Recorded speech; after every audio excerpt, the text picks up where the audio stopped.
Oh, shit. Oh, my leg! What? So today I want to talk about a piece of history. How about the Spanish-Aztec War? The one that lasted from 1519 to 1521. That's the one I want to talk about. Now, one of the interesting things about this war is that both sides, the Spanish and the Aztecs, were battling things that they had never come up against before. What are you, 12? Yeah. But the piece I want to talk to you guys about is the Aztec obsidian sword. Now this would have been comparable to the European broadsword. Instead of steel, the main thing is it was made from obsidian blade. Like no duh, so hence obsidian sword. It's basically a wooden club with obsidian blades put into it. Not ironically, because the name in its Nahuatl language actually means handwood. The wood itself is cut into like almost a cricket mallet kind of thing, and then obsidian blades are posted into the sides and sometimes the tops of this weapon. The handle is long, so it's made to be wielded with two hands, and with the sharp obsidian blades, it's made to swing and just slash through your opponent. Most of the history that we get on this weapon is from the Spanish conquest era. Spanish soldiers have been known to write accounts of how much they were afraid of this weapon in battle when fighting the Aztecs. The Aztecs called their weapon MACUAHUITL. MACUAHUITL. And the accounts of this obsidian sword being used in battle are so impressive that I've got to share some of these stories with you. One of these writings is by a man named Bernal Diaz del Castillo, and he wrote an account about a man named Pedro de Moron, and how Pedro was a great horseman, and as he charged into battle, an Aztec attacked him with one of these obsidian swords, and that Pedro was wounded very badly. And the account gets really interesting when Castillo writes that Pedro's horse had her head cut off at the neck by one of these. Now for those of you who don't know, obsidian can be ridiculously sharp. Sharper than even surgical grade steel. So it's no surprise that the Spaniards told these amazing accounts of what it was like fighting against these in battle. Let me read you one of the accounts by an anonymous soldier. They have swords of this kind, of wood, but made like a two-handed sword. The edges are grooved, and in the grooves they insert some stone knives to cut like a Toledo blade.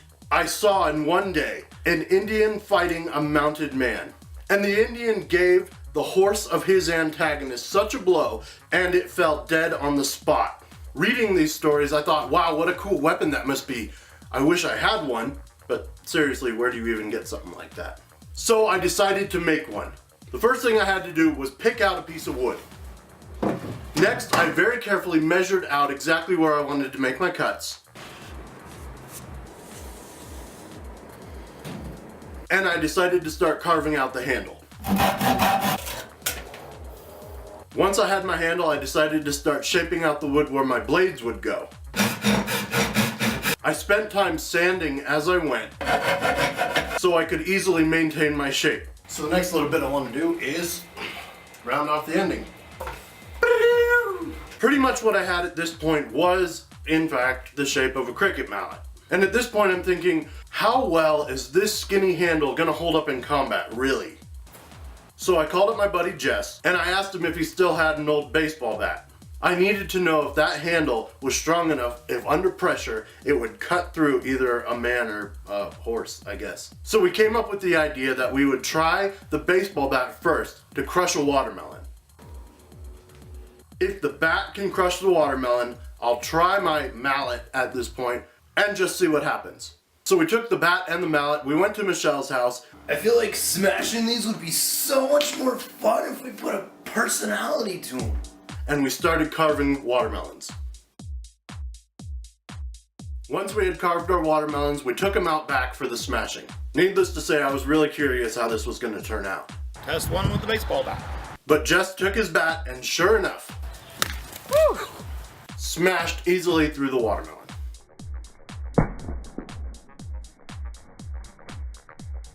And Michelle was able to take out her frustrations too.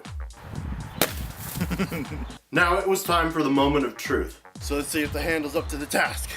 Would the mallet from my obsidian sword be able to smash through a watermelon like a baseball bat did? So I lined up my target, and I attacked it. Wow. Nice. Oh yeah, she'll do it.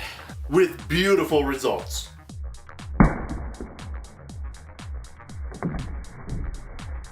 Yeah, I was pretty happy with the way that turned out.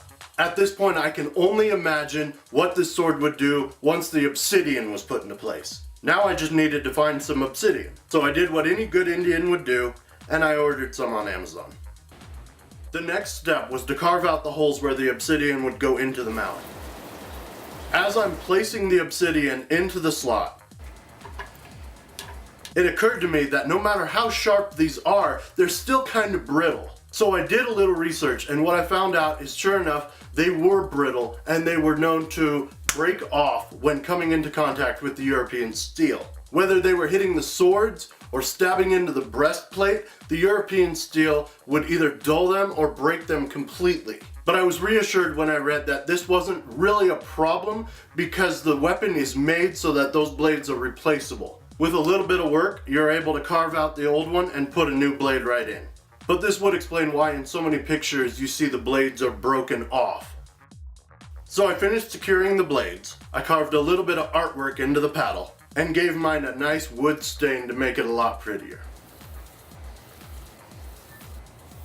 And while the stain was drying, I did some more reading. Not only did I find more accounts of the Spaniards being afraid of the damage that these weapons are doing to their horses, but I also read another interesting account by a man named Francisco de Aguilar. Francisco said, while he saw many Spanish soldiers cut down, killed, or wounded in battle, he also saw a number of soldiers who just fainted out of fright from combating these Aztecs.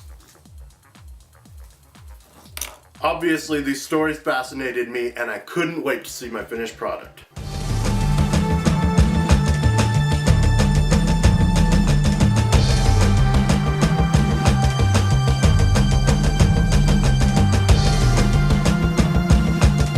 Needless to say, I am super impressed with how this thing turned out. I can see and understand how dangerous of a weapon this must have been in a much less civilized time. The MACUAHUITL was a great weapon for the Aztecs, and I'm sure it would be a great weapon for me in case of zombie apocalypse or whatever it's worth. I've got a great piece of Aztec art for my house. I hope you guys enjoyed this video. Make sure you like and subscribe, and as always, you can find us on Facebook at MaLee Productions. Make sure you comment below if there's other interesting facts that I might have left out of this video, and I hope you guys have a great day. Thank you so much for watching. Smashing the pumpkins would be a lot more fun Except if we... they're not pumpkins.